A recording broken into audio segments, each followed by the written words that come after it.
Гледате новините на РТВ в 18 часа. Добър вечер, аз съм Ралица Ковачева. Добър вечер и от мен, Николай Чадъров. Да видим темите от деня накратко. Сред загиналите при срутването на сграда в чешката столица има 2 българи. Чешката полиция отказва да дава информация по случая. Министърът на икономиката и енергетиката Трайчо Трайков отрече България да е искала заем от Русия за АЕЦ Белене. Прокуратурата ще разследва 4 футболни клуба заради укрити данъци. Лидерът на гръцката социалистическа партия ПАСОК Георгиос Папандрео получи мандат за съставяне на ново правителство. Експресен коментар по темата от колегата Мерин Тенев и Благородна Филевска от Гърция.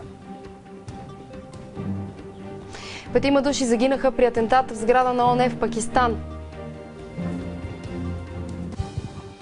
Откритие как се копират хромозомите получи Нобеловата награда за медицина.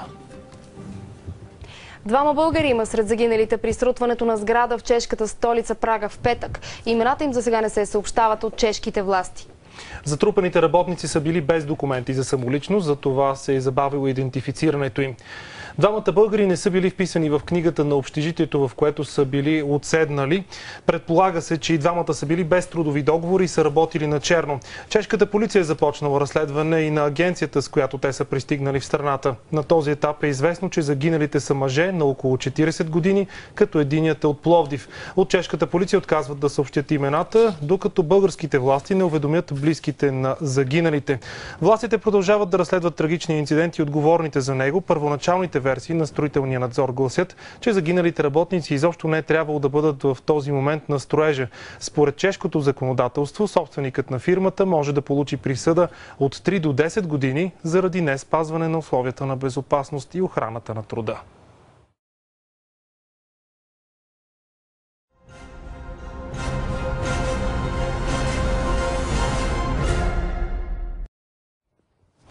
Големият победител на предсрочните парламентарни избори в Гърция, опозиционната досега социалистическа партия ПАСОК. По обяд гръцкият президент връчи мандат за съставянето на правителство на лидера Георгиос Папандрео.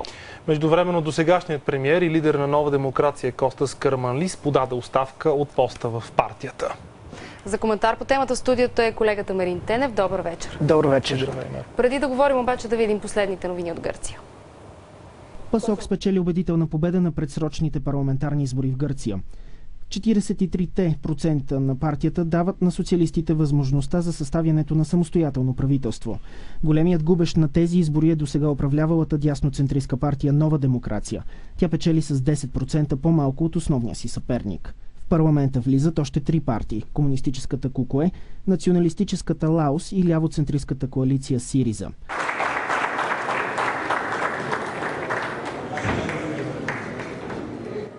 Голямата загуба доведе и до оставката на досегашния премиер Караманлис от поста председател на партията. Единственият отговорен и джентълменски път за мен е един. Поемам отговорността за изборния резултат и започвам процедурите за избора на нов председател на Нова демокрация. Победителят, лидерът на ПАСОК и бъдещ премиер Георгиос Папандрео каза пред ликуващите привърженици на партията.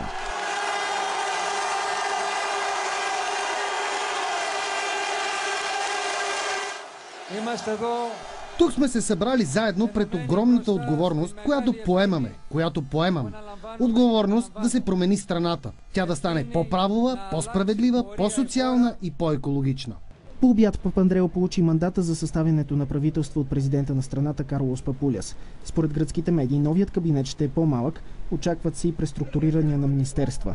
В сряда се очаква новосформираният кабинет да положи клетва пред гръцкия президент. Сега от Гърция включваме колегата Благородна Филевска, която освен журналист беше и кандидат за евродепутат от листата на ПАСОК. Добър вечер! В момента нямаме връзка. След малко ще опитам отново да се свържем с Благородна. До тогава Мерин Тенев е в студиото. Това, което сега ще се опитам и от нея да разберем от Гърция, но това поглед от България. Първите заявки на правителството, първите проблеми, които трябва да реши.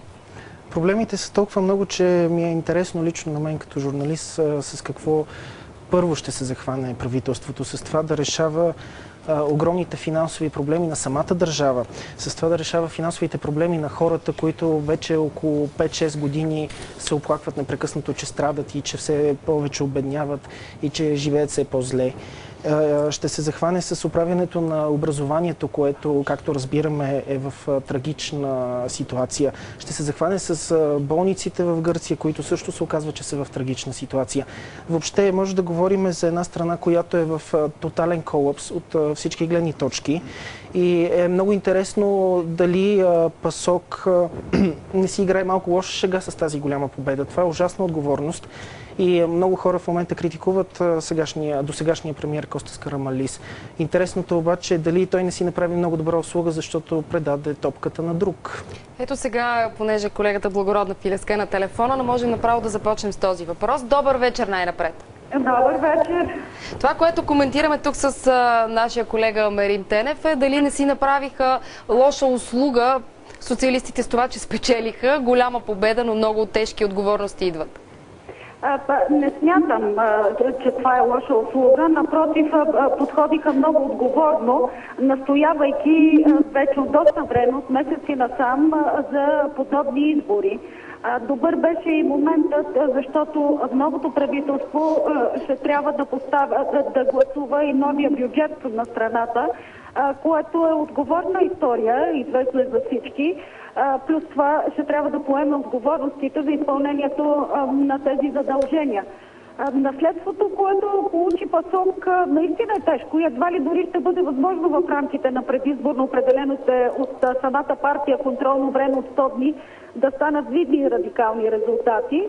Но предполагам, че със сигурност още с първите мерки, които ще бъдат предприяти с известните тук вече 5 проектозакона, ще бъдат внесени още първите дни от новото правителство за гласуване в парламента, някакви резултати положителни със сигурност ще има. Благородна, проблемите в Гърция са, разбрахме вече от 5-6 години, се наслагват. На какво обаче се дължи сега тази вълна, толкова убедителна победа на социалистите? Няколко са факторите, които предпоставиха победата на общогръцкото социалистическо движение ПАСОК. Като основни бих посочила на първо място загубеното само година след последните избори доверие на гърците към бившето правителство на Нова демокрация, на дясноцентристската Нова демокрация.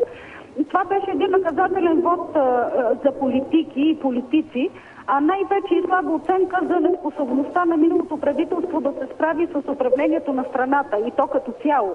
Не по-малко важна причина обаче бе и оптимистичната и конкретна алтернатива на ПАСОК за промени. Освен това, ПАСОК е партия с традиции, с традиционно висок рейтинг в гръцкото общество. А позиционирането на гръцкия гражданин в лявото политическо пространство е известно далеч извън пределите на страната. Плюс това призивът на днешния премиер Йоргос Папандреou към гръцките граждани "Заедно ще променим Гърция, ще променим всичко", беше всъщност едно послание, което вдъхна нова надежда в обществото, а то имаше нужда от това. Още повече, че посланието съдържаше призив за промени дори в самата партия, която е обременена в общественото съзнание от спомена за някои негативни явления, свързани с предишни нейни правителства. Благородна, понеже ти самата казваш колко голямо обществено доверие получила ПАСОК сега на изборите, но поради тежките проблеми, които трябва да решава, колко бързо може да се изчерпа този кредит на доверие? Какви са коментарите в Гърция? Не смятам, че доверието ще се изчерпа толкова бързо, колкото може да се предположи при наистина тежкото наследство, което получава ПАСОК вече на власт. Както известно, Гърция страда от ниски приходи, голям бюджетен дефицит, а и с най-нисък кредитен рейтинг в еврозоната. Външният дълг на страната е огромен.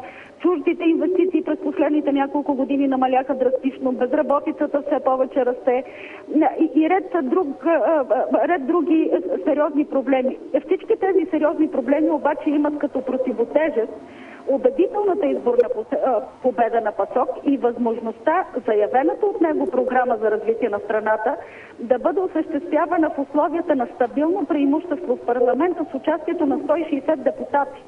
От друга страна, Йоргос Папандреou отправи покана към цялото общество за съвместно участие в осъществяването на програмата, както за излизане от икономическата криза, така и за по-дългосрочно развитие на страната в посока на едно справедливо гражданско общество.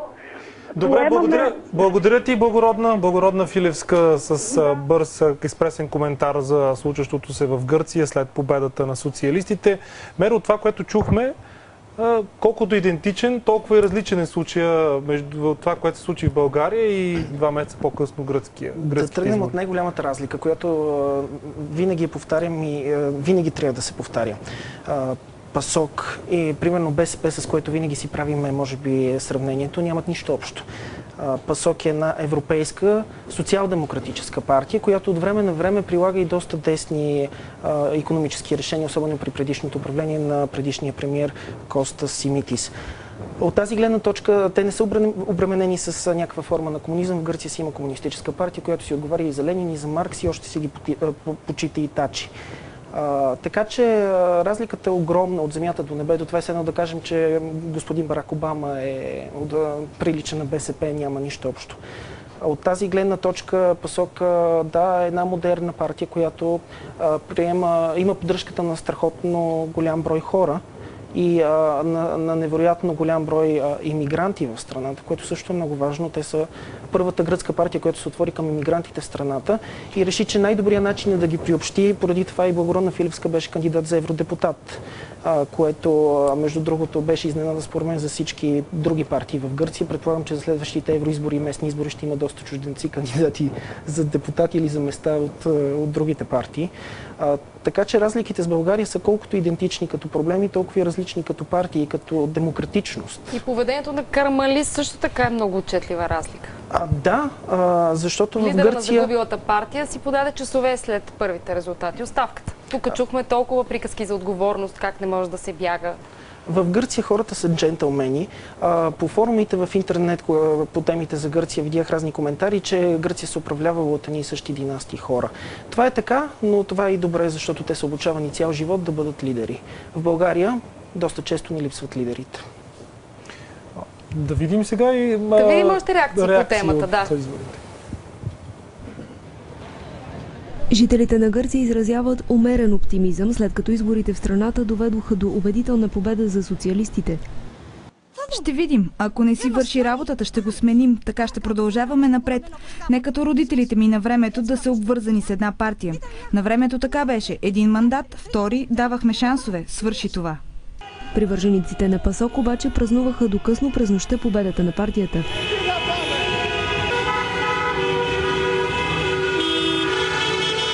Политическият анализатор Андонис Ливаниос обяви, че гласоподавателите очакват правителството да се справи с наболели въпроси, свързани с икономиката на страната, незабавно.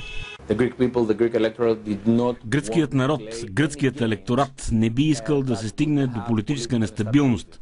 На тях не им трябва политическо шоу или слаб премиер, който да не успее да приложи необходимите икономически реформи.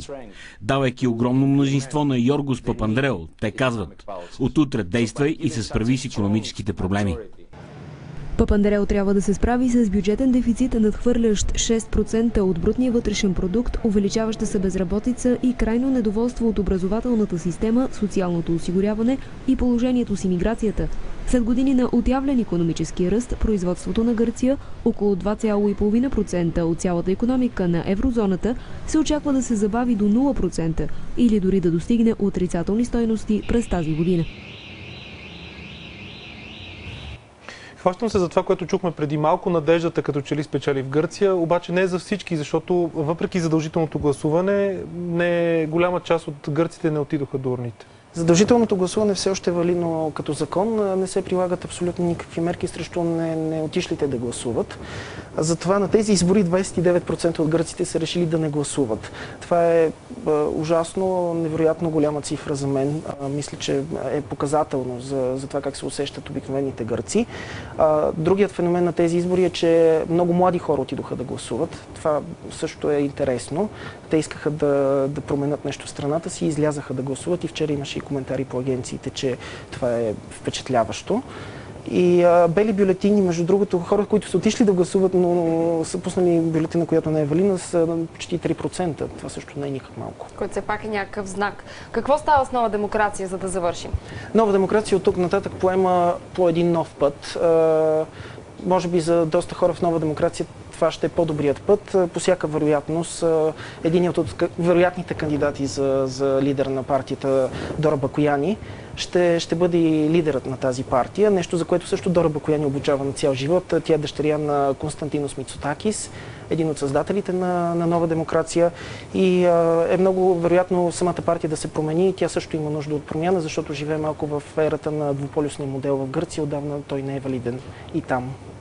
Тоест голяма промяна за всички, така можем да обобщим от тези избори в Гърция. Абсолютно. Благодаря ти, колегата Марин Тенев, с коментар за изборите в Гърция.